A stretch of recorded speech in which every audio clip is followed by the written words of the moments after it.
Hi everyone, my name is Kathy. I'm 58 years old, and on June 1st, 2023, I was diagnosed with large cell neuroendocrine carcinoma, and I was staged at 4B. The reason I was staged at 4B, it's not because it has spread, it's because of the sheer size of my tumor. Here's a picture of my tumor, and you can see that it was pushing up into my brain. It's between my eyes. It's actually pushing my left eye over.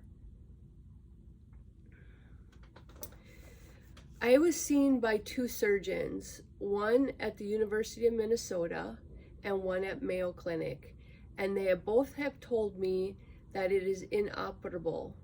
By the time they operate and they remove it, and then I would recover, it would take about 6 weeks, and then I would either start radiation or I would do chemotherapy, and by that time the tumor would have grown back. So what I ended up doing was I did 2 rounds of chemotherapy at the University of Minnesota. I actually live in the Twin Cities. So what that looked like was I did 3 days of chemo and then 21 days off and then another 3 days. The chemo consisted of etoposide and cisplatin. And for my first round, I developed ear ringing. So they took me off the cisplatin and they replaced it with carboplatin. And that, my ear ringing, I still have it. It's on occasion, but it hasn't gotten any worse, and I haven't gotten any other side effects from the chemo as yet. I did get quite nauseous my first round of chemo. The medication they gave me was for the nausea was as needed. So what I did, I waited till I was nauseous, and then by that time it was too late. So where I'm at now, I needed to decide between the University of Minnesota and Mayo Clinic. And what I'm going to have done, I decided to go on Mayo, and that's where I am now. I'm in the hotel room. I am starting Proton Therapy. And the reason why I decided on the Proton Therapy is because you can see the tumor is near my eye and near my brain. And the Proton Therapy works better when it's by organs like that. I did enjoy the University of Minnesota. Everything went smoothly. They were very knowledgeable, but then again, they just didn't have the proton therapy. But while I was at the University of Minnesota, obviously you get a lot of blood work, a lot of chemo. My veins, it was very hard to get a good vein, a good IV going, so I ended up having a port installed to help out with that. And what had happened when I had the surgery for the port, they closed the incision with glue, and apparently I'm allergic to that glue, so I ended up getting infected, so they actually had to remove the port. So today I will be getting another port here done at the Mayo Clinic. Oh, it looks like we're having a rainstorm here. I will be getting a port placed at 10 a.m. It's Wednesday, July 26th, I believe. But so I started Proton Therapy Monday, Tuesday, and that went well. I can do another video on that to show, you know, me laying in there with the mask. It takes about 45 minutes, and what they got going on here at Mayo Clinic is that they have 4 areas where you can receive the radiation. So there's 4 people in each area, and then some people need the proton beam and some don't. So you're waiting there, and for my specific therapy, I have 4 regions that they're going at with the beam. So I'll be laying there, and then they'll be saying, yes, we have the beam, we're ready to go. So I get the beam for that area, and then they have to move me on, the machine moves me to the next area. And then either I still have the beam or somebody else is using the beam, and then I have to wait for it to come back. The both times that I've had it, it was a breeze. They did give me some Ativan to relax me if I needed, because the mask is very tight and you cannot move. But so far I haven't had to use it. And then the other part is to tell you, so I'm getting the proton therapy, and what that looks like, it looks like I'm doing it for 5 days for 7 weeks. And like I said, it's 45 minutes of treatment. And I'm also getting chemotherapy. Like this week, I will be getting chemotherapy today. So Wednesday, Thursday, Friday. I do have the weekends off where I can go home. And then I will come back and I'll do proton therapy again next week. That will be my second week. And then I'll be getting chemo again on Tuesday. So I'll be getting chemo basically every week or every other week. It's a pretty tough schedule. So they're thinking by midway through the 7 weeks, I'll be pretty fatigued. And with the proton therapy and where they're shooting the beams in my sinus cavity, the roof of my mouth will get very sore, like a sunburn. I will be getting sores in my mouth. So most likely I won't be wanting to eat. I gotta try and eat as much as I can. There is a possibility, like the 6th or 7th week, if I lose, I believe for my size, my height and size, they had me, if I lose 18 pounds or more, they really have to consider about putting a feeding tube in. And then how they will do that, they will go through my stomach, because obviously a lot of times when you get a feeding tube, it goes through the nose, but I have my tumors in my nose. So if I lose, like I said, over 18 pounds, then they're going to consider that. It's always, I am the last one to say, yes, I want it, or I don't want it. But, and then some people don't need it. But my schedule is going to be pretty tough. I try not to think about it. I was thinking about it last night, and it kind of wigged me out. So I really got to get into the mindset where I just got to go day by day, because we don't know what's going to happen. Like I said, I'm 58 years old. I'm in pretty good shape. I'm competitive as heck. All my friends are like so competitive. So, and you know, I'm in it to win it. It's going to be a tough road. I'm going to be staying here on and off. I'm trying to get home right now the first couple weeks as much as I can. But the schedule, like I have chemo at 7 in the morning, and then I'll have the proton therapy at like, could be 8:45 at night. Last night I was supposed to do it at 10 o'clock at night. But there was an opening when I was in there for one of my appointments, and they said, hey, we had a cancellation, would you like to jump in there? I'm like, oh, absolutely. So, and the way the scheduling goes, when you're first new to getting proton therapy, you can either get the early morning one, the 7, they do it from 7 a.m. to midnight.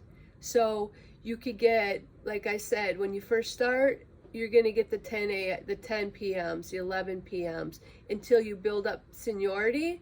And then after the first couple weeks, you can go, okay, these are the times I want. So then I will try and get it closer to my chemo times, because like I said, I'm not sure if I'm repeating myself, but tomorrow I have 7 a.m. chemo, 8:45 proton therapy. So it's really silly for me to go home in between, because that's a lot of driving. So I'm in a hotel room right now, right across the street. I've been accepted at Hope Lodge.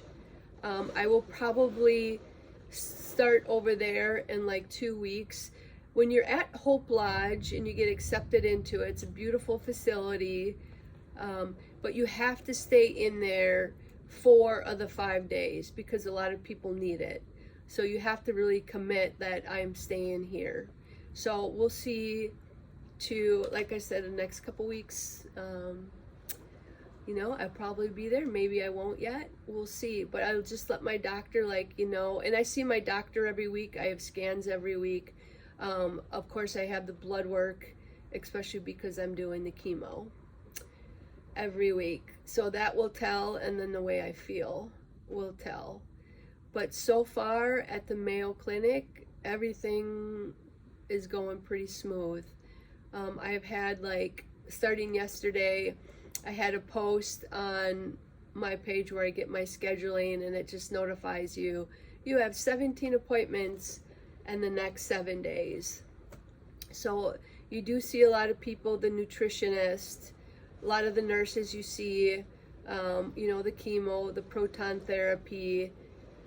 I decided to do a study. All they needed was blood, and they add that into the study. So some of them are important, some of them are a lot of informational appointments. So I decided, you know, that I'm going to start recording videos to help people out and just to document what I'm going to be going through for the next 7 weeks. And even after the 7 weeks, my doctor says I'm going to be pretty worn out, probably really worn out for the month after treatment. And then they even said it could be 6 months up to a year till I regain my strength and to what I was prior to getting the tumor. I think I'm going to do another video on the signs of what brought me in to the doctor. So you can look for that, because that may be pretty lengthy, and I don't want to keep these too long, these videos. But so I hope you follow along on my journey. If you have any questions, please reach out to me. This is all new.